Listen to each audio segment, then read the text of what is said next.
Welcome to Distribution Talk with Jason Bader, the show where we dive into the stories, struggles, and solutions from business owners and thought leaders in the wholesale distribution market. Hey friends, Jason here. Just had a recent conversation with a gentleman named Chris Van Ittersum. He's the CEO of Worked.com with their product SupplyMove. This episode was it was really kind of a pleasure listening to some of his thoughts, and it really jogged my memory around sales process and how we manage a lot of different accounts and sales prospects and the products that we sell. And really, he helped me get my head around how big of a jumbled mess this is today, and how honestly, in many cases, we're in the Stone Ages of trying to manage this really large and complicated sales process. I think a lot of folks stop and think of their product more as a powerful CRM. And CRM is a big piece of what distributors are into right now. But I think that this really just takes it way beyond. It's really hard to define this as a CRM, even though, yes, you have that contact database and you can have appointment setting, when do I follow up, et cetera, et cetera. But this is really saying, hey, how are we going to give information that is going to entice that customer to do business with us? And how am I going to sound more intelligent than the next person who's knocking on the door? That's really what this SupplyMove product is really all about. And there's just a lot of interesting facets about how technology like this and really all types of efficiency technology in distribution can work to not only sell more and push more into the marketplace and turn your product better, but it's also a great recruiting tool for newer people who are used to very sophisticated ways of getting into sales or marketing. If you don't have that, they're going to feel like they're stepping back in time when they come to work for your organization. And that's often going to lead to frustration, and they're going to leave. So if you are deploying these really modern approaches to going and helping them become successful, I think you're just going to be a lot more successful in retaining or attracting and retaining these newer, hungry salespeople. So thoroughly enjoyed this conversation with Chris, and I hope you do too. This episode is brought to you by Connected Peers, an online peer collaboration platform for distribution professionals. Let's face it, most managers don't have the opportunity to speak with their industry peers about common challenges in their departments. Sure, they might see each other at an annual conference, but that hardly provides any real relationship building or continuity. What if there was a forum to solve challenges with those in your same role? Well, now there is. The concept is simple. Purchasing managers meeting with purchasing managers, training managers meeting with training managers, marketing managers meeting with marketing managers. You get the idea. There are 10 unique role-based communities to choose from. These are monthly facilitated meetings, all via Zoom. Ask questions and receive feedback from people who understand the challenges of your position.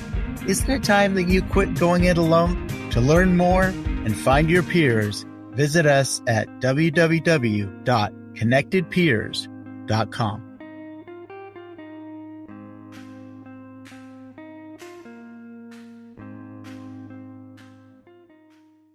Well, all right, Chris. Hey, welcome to Distribution Talk. Hey, thank you so much for taking the time to speak with me today. Absolutely. Happy to be here. Fantastic. Well, one of the things I like to dive into when I interview anyone is I really want to hear their backstory. The show is really all about the people who I interview, not about me. So tell me a little bit about a history lesson. How did you get involved with distribution, and kind of where did that journey begin? Back when I was in college, I've always been in software my whole life. Okay, so back when I was in college, I did a couple of different early jobs in sales, actually. And one of the places I landed after college was a large pharma distribution company. And I started there, kind of just grew through the ranks as a software engineer and eventually into a engineering director, and really got a chance to live firsthand in the distribution problems that were happening. It was a large company. We had hundreds of sales professionals, and different territories across the country, and we're moving a lot of product. We had a lot of challenges with that, not only just regulatory things related with the pharma industry, but how they would know what to sell, what to put on promotion, how things were being priced, how to source things, the full gambit. So really kind of, I guess you could say, come up in the business and went through the school of hard knocks, which might be the best way to get an education these days. Absolutely. Oh, yeah. I don't learn a darn thing unless there's pain involved. So, yeah. What were some of the bigger struggles? Again, this is going back a little bit here, but what were some of the bigger struggles that you saw from a sales engineer's standpoint, or really the territory? I guess the territory salespeople. Every vertical market calls them something different. I swear, it's producers, it's territory managers, it's whatever. But anyway, what were the big struggles that you were seeing with those folks? The struggles that I saw were actually numerous, but probably the biggest struggle I saw was actually industry-wide. And I'll talk about the sales professionals themselves, but just in the industry, it's what I would probably refer to as like technologically laggard, and probably for good reason, because it's a really challenging thing that they're trying to do. We have these systems that are out there managing order flow, and that's kind of where they start. They might start just doing some light accounting, and they're doing light order flow, and they quickly realize that they've got something really complex on their hands between sourcing product and then shipping the product out. That's probably the easy part of the equation. And then the where it gets really challenging, you start dealing with contracts, you start dealing with the regulatory hurdles of who can buy what. There's a lot of things that they need to start managing, and quite frankly, the products that ship over the counter or off the shelf, for these software packages, they don't really address a lot of those needs. And so you end up in a situation where a lot of these companies over many years have had to do like a homebrew, so to speak, on. Totally. It's the Frankenstein stuff. Yeah, absolutely. Yeah. And how many software packages do they run in their four walls is actually some of the comedy that they talk about, the IT leadership. I think I had a colleague of mine, he went and did a survey, and they did across their company how many different pieces of software we're using. I think he came up with 29 different software packages that were critical, that if any one of those wasn't working, they were going to have a bad day. And it's a comedy when that happens, because it really just means there's not really a great source of truth that you could just go to. That's, I guess, the oracle that would control and be a good center point for these. So that's probably one of the greatest challenges. That's dated back many years. I mean, when I first started in the industry, the technology was very poor and dated. But honestly, because those software packages have gotten so vast in terms of their feature set, a lot of these companies are still running on those really dated platforms, because it would cost many hundreds of thousands or millions of dollars to make a change.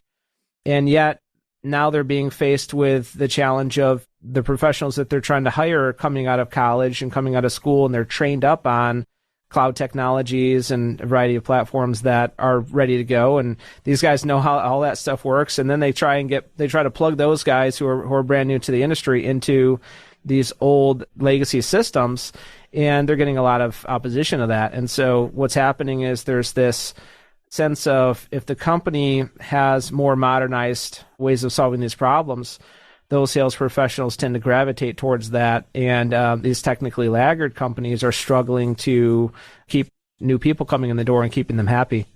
Well, definitely. I mean, I think one of the biggest challenges, with newer generations of people coming into the organization is, unfortunately, that generation, and I'm speaking more to millennials, a little bit to the Zs coming in, but they don't have a lot of patience for people that aren't going to up their technology game. And, a lot of times these folks get labeled as job hoppers. They just, they move on to the next job. And we've come to realize is it's not really that they want to change shirts. It's that you just didn't keep them fed. Absolutely. And from a technology standpoint, they're not keeping them fed. In fact, they're starving them. I mean, really, just ultimately starving them. That's the most frustrating thing. When we come into a company, it's really funny, the conversations that we're having. And everyone, they're talking to us about software, but they're really just trying to find a solution to the problem. And some of the biggest problems that they're dealing with are, I've got a whole team of people. They might have many hundreds, if not thousands, of leads. How do I keep on top of the flow of leads? How do I track what my folks are doing? I've got a couple of veteran reps that are doing terrific, and I can't seem to get anyone else to do the same. So there's always this, the 80-20 rule in sales presents a lot, where you've got a very small number of your people are doing a lot of the business. and they're trying to get some other people to copy those behaviors, but they really don't know what those behaviors are because they're not tracking it. And they're not sure why they're getting so much success from certain people other than, he's the most charismatic person in the room everywhere he goes. It just makes it look like, well, if I can find somebody who's got these key attributes, then I'll succeed, and otherwise I struggle. And they really don't understand how to scale from that perspective. Right. And it really does come down to, and we've seen this over and over and over again, in companies that solve this issue of putting systems in place that are going to help them to scale, that are going to help them to understand the behaviors that are getting the results, and then put things in place to help everyone else guide through and learning those behaviors and starting to do those behaviors, and then they start to have success out the other end. It's like the blueprint, so to speak, for a successful individual in the market. The companies that are best at taking and getting that blueprint into their people, they tend to be the ones that are most successful. Something that you said about around behaviors, or finding those rock stars, the people who it just kind of comes naturally to them. They're charismatic. People are drawn to them. That's not something that you teach. So let's just say that, a lot of that is born. Now, can we do a little faking of that? Sure. We can kind of grow into it and get a little bit better. But the naturally comfortable, charismatic individual out there is kind of a rare animal out there. They're kind of the unicorn out there that has the whole package. And so I think that bringing in tools that make someone emulate that, I think that might be a way to put it, or that gives them an ability to augment their own comfort level and their own skill set and the things they bring to the table. Because not everybody can be the superstar out there and, with shiny teeth and, 6'2" and, or whatnot. It's just not everybody's like that. And so that's where these tools can come in to really put everybody on at least a reasonable playing field.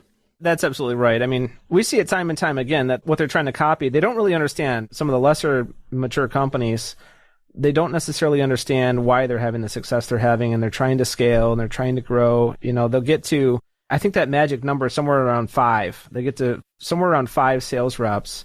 And then as soon as they get to 5, if they don't seem to have a good ecosystem in place, they really struggle to get to 7. They really struggle to get to 10, to 12, to 15, to 17, and kind of get over that. There's this initial hurdle of they can manage a small group's expectations, and then they start to really struggle. And then you said it earlier, it's like they struggle to feed those people, and especially if those people are charismatic and if they're tenacious and they want to actually succeed. Yeah. If they don't have systems in place to help them succeed, they'll go somewhere where they can find that. That's just the fact of the matter, and it's kind of a dog-eat-dog world. And you mentioned this earlier, there's generations now that, it's not like the old days where you would work at a company for 30 years.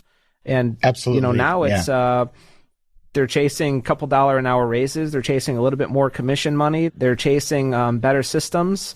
They're chasing better product availability. They're just looking for a better environment, and it's quite frankly, it's not hard to find it. This thing called loyalty is really tough. It is. I think it's an absolute failure when somebody leaves your company for $2 an hour. That's a failure. And rather than, crying in your cornflakes, you got to start looking at in the mirror and asking the question, am I really looking at my systems critically and not looking at it from a lens that was comfortable for me, but what is going to be comfortable for this next generation coming in, the ideal candidate coming in? I would say we've gotten really good at understanding the pattern to it. And I think there's a lot of times where we even find that our customers, they understand the pattern, but they don't know how to implement the pattern. So it's like they know the process. And think about the old days when there was just no systems at all and everything's on paper. It's not like nobody sold anything during those times, right? You could be very successful, but they had a pattern that they had to follow. They had a process that they had to follow. The hard part about doing that process in today's day and age is they've got to sit these people down look at when they bring in a new training course or a new team of people. A lot of times they'll spend 2 to 4 weeks or longer with those individuals, and they specifically have a trainer walk through everything there is to know about their business. And then before the person even does any of the role, and then like in week 3, week 4, week 5, then they put them on the phones or they put them through the gambit in terms of actually having them start working with prospects and customers and so forth. And now they actually start to figure out whether or not they've even got the right person in the role. They couldn't even figure that out because they had to go through many weeks of just getting them up to speed on product and systems because a lot of that stuff is, again, technically laggard. What we try and do when we're coming into a company is really to study. We kind of take a step back in our discovery and we ask them questions like, how does your team manage? How do you function? How are you doing things like lead delivery? How does the team understand whether or not they're being accountable? We make a product that manages a lot of the sales teams. And so we get put into a certain bucket in terms of what they understand about those kind of systems. And those kind of systems don't always have a good name because some people in the team might have seen systems like that in the past and they didn't work, right? Right. And so now ours has a lot of a product specialty to it. And what we found is that's actually a very big difference because you've got sales systems that are out there, for example, that the reason that they get a bad name is they're kind of like a digital glorified Rolodex in a way. Absolutely. Yeah. And so you have people like these professionals that are on the team. They're saying, hey, I'll just put it on paper. Why do I need to put it in the system? It's no different because those systems actually didn't give them any advantage. All it did is it just put it into some sort of a product. They view it as almost like busy work, Now I have to key all of this in instead of just writing these notes. I have to now type these notes into the system. I've got to make all these updates. And for what reason? What am I getting in return? What's the ROI on me using a system like that? It's because most of those systems don't actually offer any additional value. They're just like a house. One of the things that's our greatest challenge when we're coming into accounts and having those initial discoveries is everyone views kind of a sales management system as like Big Brother. I'm just going to put all my information in here. It's going to be used against me. It's going to be used to micromanage me. I'm not actually getting anything out of it. I'm getting no productive benefit out of it at all. All I'm getting is lost time because I have to do things I didn't used to do in the past. Okay. But that's because most of those sales platforms are just kind of digital Rolodexes in a way. And without additional thought process put into it, if you're not putting your actual sales process into that, for example, like concepts like suggested selling, concepts like suggested follow-up. The way we view things is if the system actually makes the person's job more efficient, more effective, if they can be better at their job with it than they were without it, then they will like it, even if the person hates technology, which a lot of them are that way, right? These are people who we go into these meetings and they still are using flip phones. Nothing wrong with that if you're still using a flip phone. But there are people in the world who, they don't care to be super technical and it's not their cup of tea, and that's fine. But their position has been, for the longest time, if you can give me a tool that'll actually help me do my job better, then we'll talk and we'll actually have a good conversation. So it's really fascinating when you can actually plug them into something that that amplifies what they're able to do, that gives them a little bit of guidance, even for somebody that's a veteran.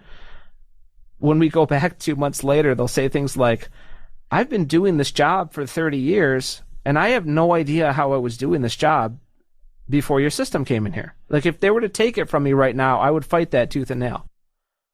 So we're like, okay, that's really interesting. So tell me more. But when you start giving them those suggested behaviors, you start giving them, if I've got hundreds of customers, which a lot of these accounts have on an individual basis, and some of them have thousands of SKUs they're trying to sell in distribution, and in distribution's vast. You've got a number of different products that are going out and all kind of different specialties. And I'm supposed to memorize what all of these accounts are doing. I already have to be the charismatic person. I remember their birthday, and I'm supposed to remember their kids' names, right, and supposed to send them Christmas cards and all this kind of stuff. And then in addition to that, I need to know which products they're buying, what's moving, what's not moving, recommendations. It's really a lot to keep on top of. And so it's no surprise then that only, a couple people out of a whole team will be doing well when they're not armed with anything that's going to help them do that job. So many things came up for me, when you were talking. One of the things that really just jumped out at me is that so many of these software products, they tend to be sold towards the owner or the owner's benefit. That's kind of the direction rather than the user's benefit. And I think there's a critical mistake to your point that, yes, you can get the owner's head nodding or the president's head nodding, their sales manager's head nodding. But if the end user does not see the benefit, and if we don't cater our language towards the benefit to the end user or the ultimate, the sales professional there, then yeah, they're going to rebel. It's going to be a bitter pill they do not want to, they don't want to swallow. They don't adapt. They don't see how it would be beneficial towards them. And I remember those products that you're talking about, the glorified Rolodex, and there's still a lot of them out there. But I remember, originally there was ACT. ACT was like kind of the original gig out there. And I'm going back to the 90s. I thought it was the coolest thing in the world because I recognized that I had to know too many people for my capacity between my ears. I just had to know too many people. And so for me, yes, it was a glorified Rolodex, but at least it was better than the little Filodex, the little thing, the daily, what was that thing called? The Franklin Planner type of thing. Yes, it was better than that. At least it made sense to me. But, I think one of the other things that came up for me, thinking about this was we as distributors, distribution companies are asking our individual salespeople to manage more people or more accounts and greater breadth of product. And so, yes, previously, a decade or two back, some of that could be managed between your ears. And you could have a kind of crude system or maybe one that the ERP kind of bolted on because, well, that was just kind of a thing that people kind of asked for. Yes, you could do the job that way. But today, I think that it's too complex. It's way too complex to try to not put into some sort of sales management tool like you're describing. And for a lot of reason, I think what I see happening a lot of times is you've got this thing going on where it's really easy to be complacent, especially as a skilled rep.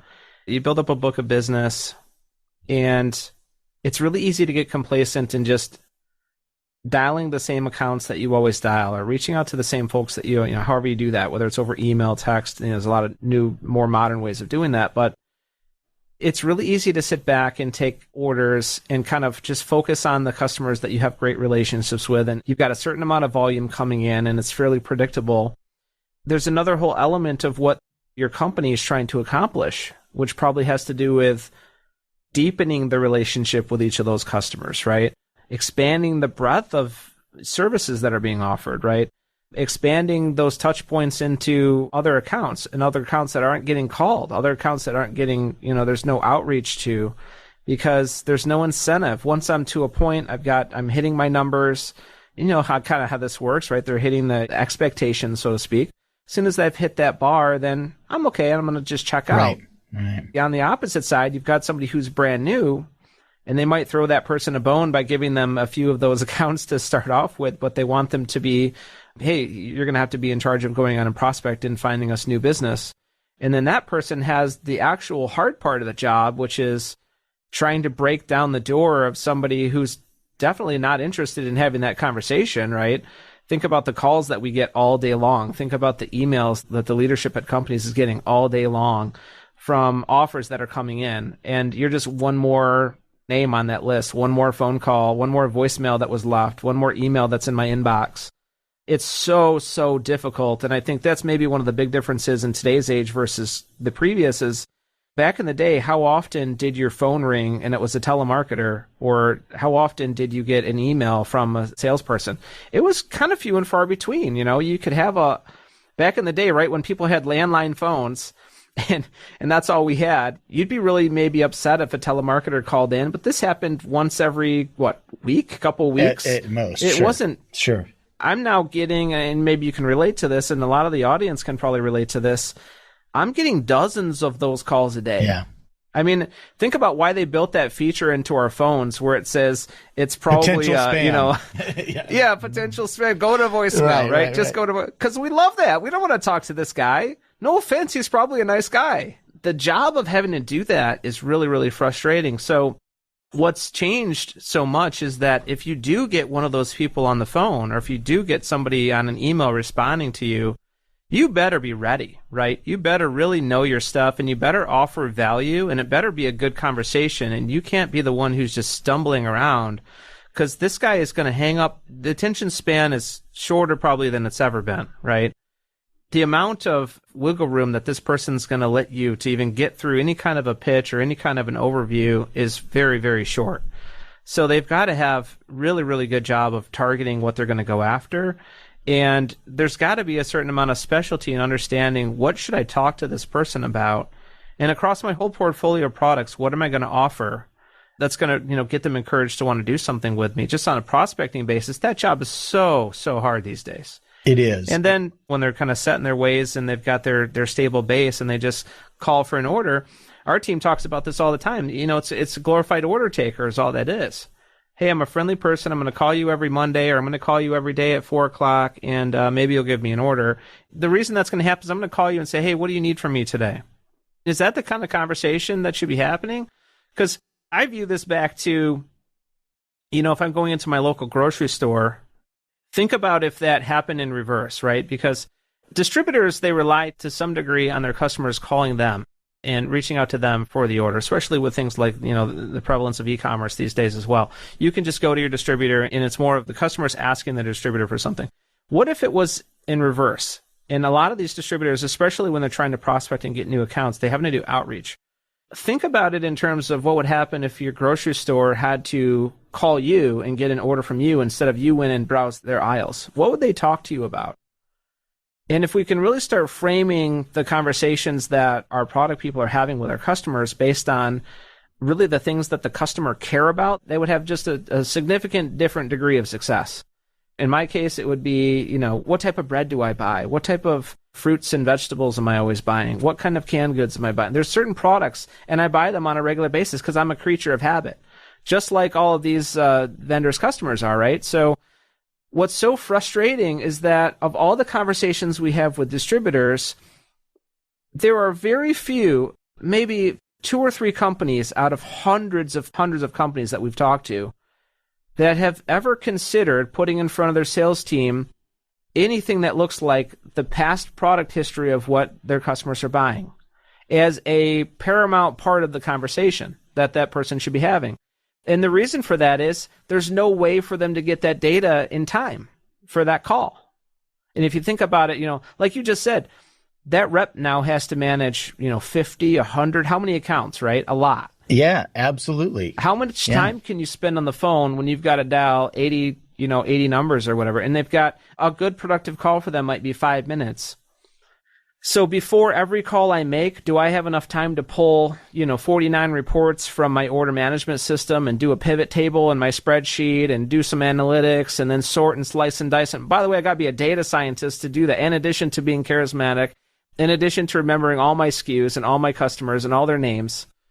I now have to be a data scientist. And then we just expect our sales team as well. We've given them reports. They're good. Here's some information. We think that we've given them what they need. Actually, we don't know. They just get orders. We're really not sure how they get the orders, but we're pretty sure they've somehow figured out how to get the orders. But they're not actually getting the whole order, That's an interesting point, though, Chris, is we don't know. We don't know what is making that person successful. I mean, we see some things on the surface, and maybe it's frequency of dial, maybe it's a couple things, or they smile when they talk to people, whatever it is, but it's surface level things. It is not, how are you convincing someone to be interested, or how are you touching on things that are important to that prospective buyer? Right. I don't think we know. I think you're absolutely correct. We do not know. We don't know. And for the most part, I would say they think if they had to bet on something, because they have to take a guess, because they don't know, they're like, okay, well, why is it that Sally's always doing a better job than Bobby? They don't really know the reason, right? But anecdotally, what they're thinking is, well, like you said, it's got to be that friendly voice. Oh, that person's way more charismatic than the other person. Oh, they're just really good with relationships. Oh, he makes friends with everyone. There's nothing to consider what is the content of the conversation. I hope that they're having great friendships, and that's like the basis for the relationship. That's wonderful. But if you're not offering any good information, like if my grocery store called me and they started offering me a bunch of products I never buy and I have no interest in, I'm not buying them, right? And if they forget to talk to me about all the stuff I actually care about, I might forget to buy it. That's the other thing that happens a lot, is how much money is just left on the table because nobody ever bothered to check what this customer orders on a repeat basis and just mention it. Just talk about these things or talk about cross-line items. It's really frustrating because they don't realize that they're putting all these people, and they're spending many millions of dollars in some cases to put a whole sales team and all of the technology in place for them to have whatever successes they're having.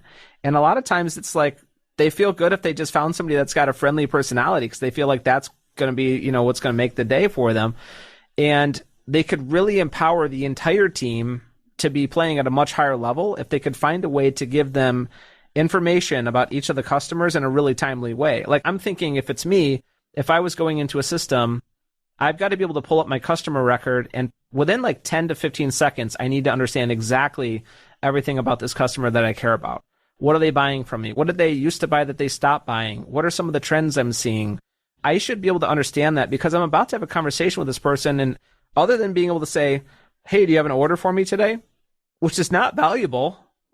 What can I do that adds a lot more value? And so some of the things that we've seen over the years, those reps that tend to be a lot better in the role are sometimes the ones who end up having a really, really good memory about what's going on with the product flow.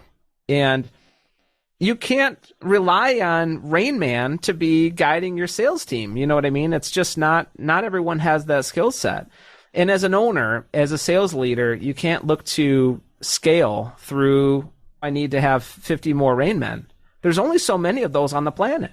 Right. It's so funny, Chris. So speaking of that analogy, I was doing an engagement. I was speaking to a group of branch managers on Monday and Tuesdays of this week, and I threw down the Rain Man analogy, and I think only 10%, 15% of the room actually understood what I was saying. So, I mean, I'm like, oh my God, it was such a great analogy, and it's going to get lost to the ages here pretty soon. We're going to lose that one out there. That's really unfortunate. Yeah, that's super unfortunate. It's a shame. I tell you, sometimes, my analogies are starting to get a little long in the tooth. So I got to be careful here. One thing though, I wanted to touch on that you mentioned, and this would be selling deeper into these companies. And I think there's that hidden opportunity that so many of our distribution or from the customer standpoint, that they really only touch a small percentage of the product groups that are available from that distributor. And that's always been just this first frustration, and then, wow, there's this golden opportunity. So when you talk about this, being armed with that information in that 10 to 20 second range, that, hey, let's have a meaningful conversation about, here's a product group that you're not buying from us, that companies like you tend to buy. Is there a reason for that? I mean, that is a meaningful conversation. That is a meaningful information gathering opportunity. And more often than not, the customer says, because I didn't know y'all stocked it. Yeah, didn't know you had that. You guys sell that. Game on. Gosh, where have you been? I couldn't get that from my other supplier this week. Those conversations are super critical. I keep using the analogy of the grocery store. I use that a lot. And it's like this. The grocery store, they have the benefit of, if you go there, if you're not just getting delivery, you're walking down the aisles. So you see everything they present to you, and they can put certain things on sale in the guide. They're guiding you visually with what they want to move. And you don't have that benefit as a distributor a lot of the time. Your customer's not just going to stay on your website for 40 hours and study your whole product line. They don't have that kind of time. In the days of, physical catalog, this is just not how things are done anymore. And a lot of it is, if you're going to have conversations and build a deeper relationship with your customer, a lot of it is exposing them to the things that you think that they might be interested in. And you said it earlier, there's a right way to do that. You might have dozens of different product categories. You're not just going to go A to Z through your catalog, and then like every other call you're going to introduce. I mean, you could do it that way. You could just go every other call, introduce a new category, but it would be a lot smarter to take the data, what are they doing with you now? And then look at either other customers are having that same habit. Right? Use the data to understand what to talk to this customer about. This customer likes product A. We know that customers that like product A also 97% of the time they like product B. Why are they not buying product B? Why is that not part of the conversation, right? And that could be individual product SKUs. It could be categories. So a lot of it does come down to suggestions. And that's the paramount thing that we've really, I feel like, done a lot of work on, is this thing that we call suggested sell. Suggested follow-up is a big part of that too, but suggested sell is really huge. You've got to have a way to suggest to customers things that they've been buying in the past. You've got to have a way to call out why certain products they stop buying. You've got to have a way to advertise to them popular products and new products and constantly be pushing the envelope in terms of what you're providing to them. And it's a little bit every call. You can't just throw the kitchen sink at them every call. But here's the other thing. You have to have a good way of keeping track of what their interests are. Because, for example, if you do pitch them on that other category and they say, you know what, I don't buy that because we don't sell that. We don't do anything with that product class. Oh, okay. Really cool. No problem. But then if like next week or the week after you're having a conversation with them and you pitch them that same product category, you can expect to get a pretty upset person on the other line, right? Because you're not listening. Sure. And it's not that, again, you'd have to be a savant to memorize all of these things, right? So you've got to have a way to capture the information that they're giving you, their interests being captured and prioritized and doing something with those things strategically long term. That's really the new way of doing things. And really, Chris, I think that it can make you stand out from others. I mean, I think that's, in a sea of sameness, we have these people trying to knock on a customer's door and the pitch is similar. What do you need today? Or, can you tell me about what you all are doing? I mean, just these generically boring sales openers and things like that. If you could actually come with something relevant to say in a very short period of time, short attention span, but have something relevant to say, I mean, you're kind of in rare air at that point. You are in the top 5%, 10% of sales professionals that are out trying to knock on doors and pitch product. If you actually come with something interesting to say and relevant to say. Oh, it's huge. You're different. You are different. You're probably one in dozens, if you're doing anything remotely close to that. And that old analogy I keep using, the grocery store still applies in that too. Like, imagine you're getting a call from someone and they're saying, hey, we know you need groceries this week. What would you like? Right. And you're like, you want me to, gosh, I got to get my list. I don't know. I got to think about it. I got to talk to a couple people here, It's a very different call when they say, I've got your standard order here lined up. You normally do this, this, this, this. Everything's still good there. Do you want to make any changes? And then, oh, by the way, I've got something you're going to love, which is I've got a couple things that we got to talk about this. And do you buy this? Because I noticed that you bought this. I know you tried this a couple weeks back. Did you like that? Because I've got this other thing that would be right up your alley if so. Imagine how refreshing that would be, right? As a customer, like, this person understands me. Yeah. They get me. I'm in. Yeah, you got me. Yeah. They sound like a freaking rock star, right? Which is and that's the difference. And then you like this person now. Imagine your phone is ringing and you see that number on the phone. Are you going to pick this up or not? That's a big part of, I don't even always pick up the phone from my family, but I'll pick up the phone from this guy because he's got good information, baby. Sure. And he's going to help me feed my family tonight. And I'm actually going to look a little bit better each time.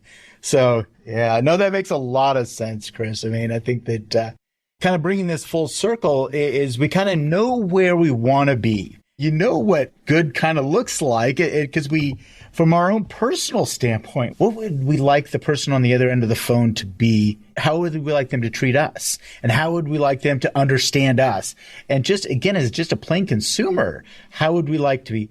Now, how do we enable that sales professional in that distribution company to be that person, to be that one that gets the phone picked up, that makes the relationship? That's exactly right. And it's got to be a big paradigm shift, right? It's the difference between, I'm just going to put a bunch of product on sale this week and, kind of like that white milk special type stuff.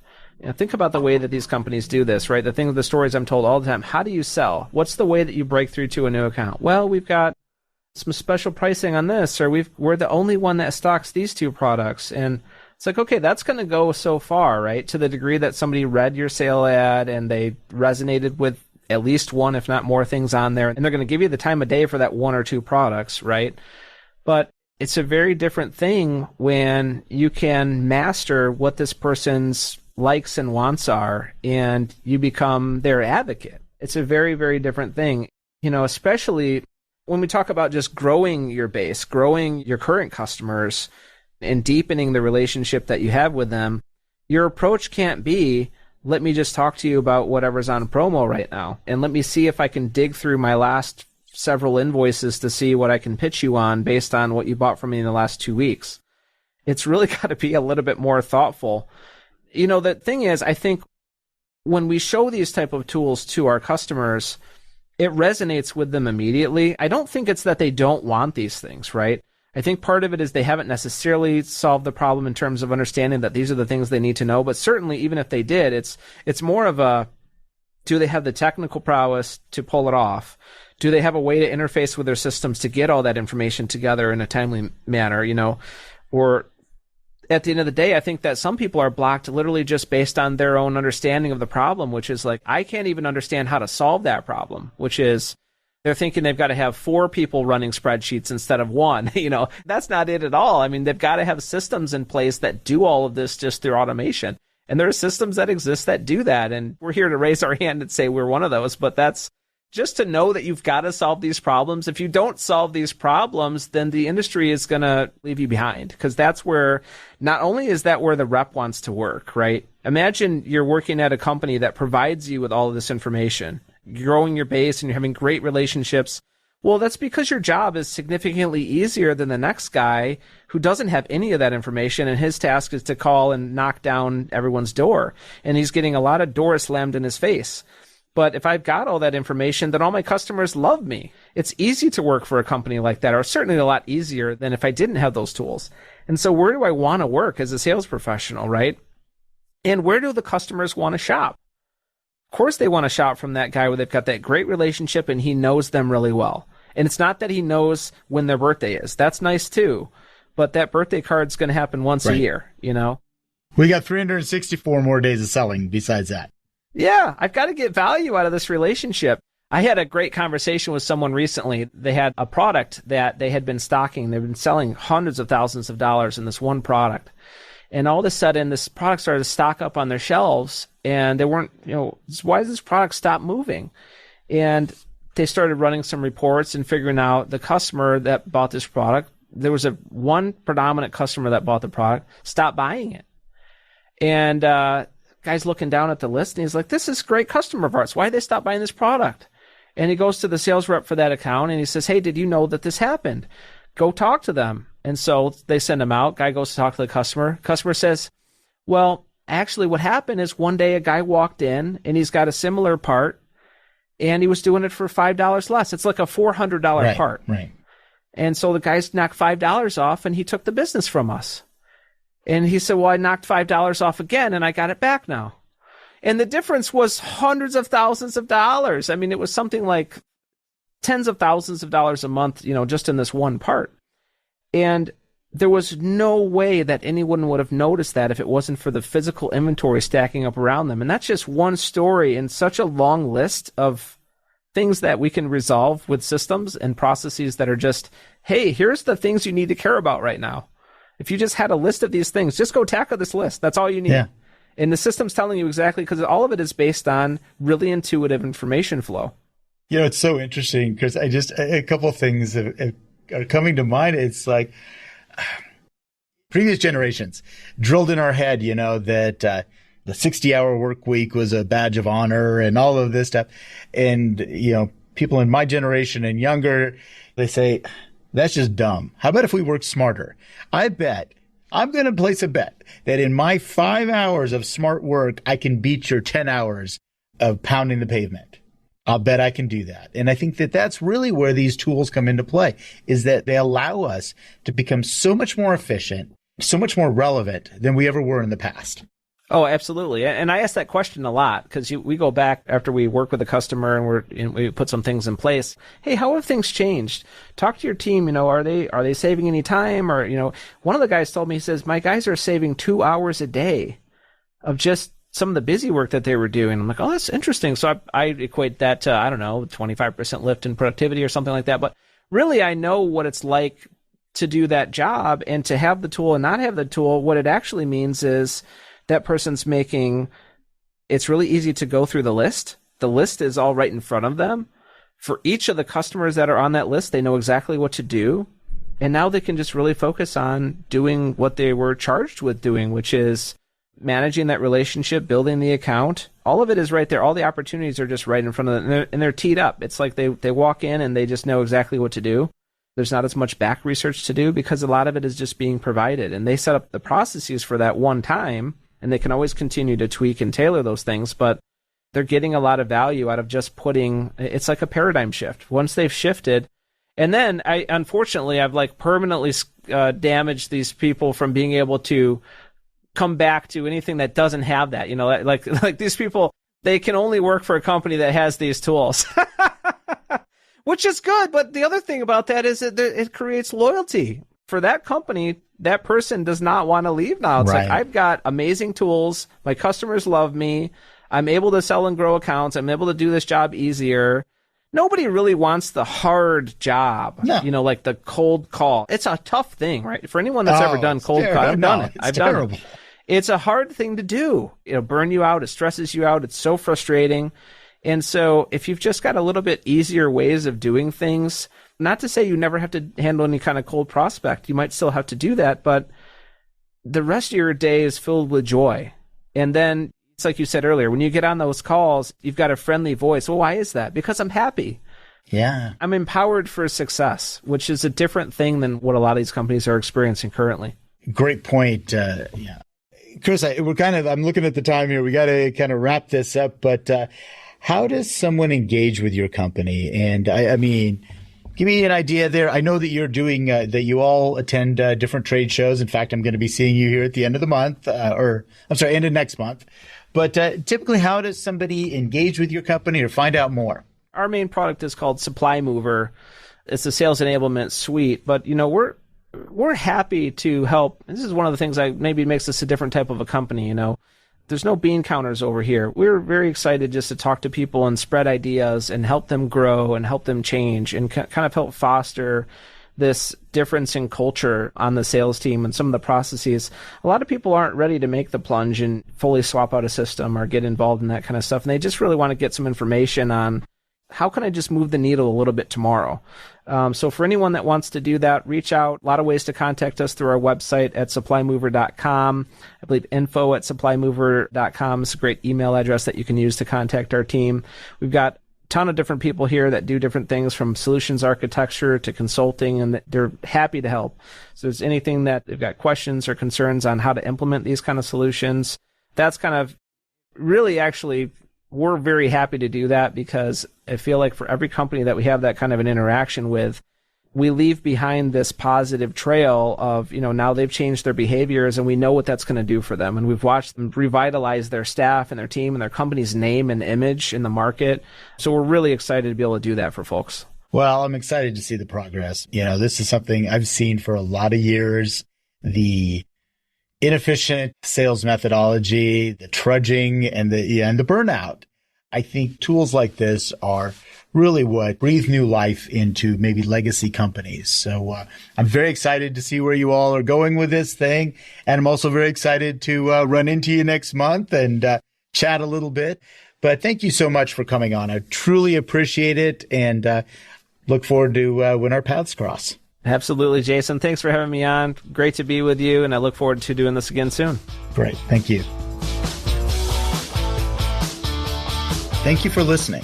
If you liked what you heard, consider sharing with your friends and colleagues. And don't forget to follow the show on your favorite podcast application. Links to sponsors, products, and services mentioned during this episode can be found in the show description area or at www.distributiontalk.com. Distribution Talk is edited and mixed by the brilliant team at the Creative Impostor Studios. This episode was brought to you by my company, the Distribution Team. We are a consulting services firm dedicated to helping wholesale distribution clients remove barriers to profitability, generate wealth, and achieve personal goals. To learn more about how we can help your company succeed, check us out at www.thedistributionteam.com.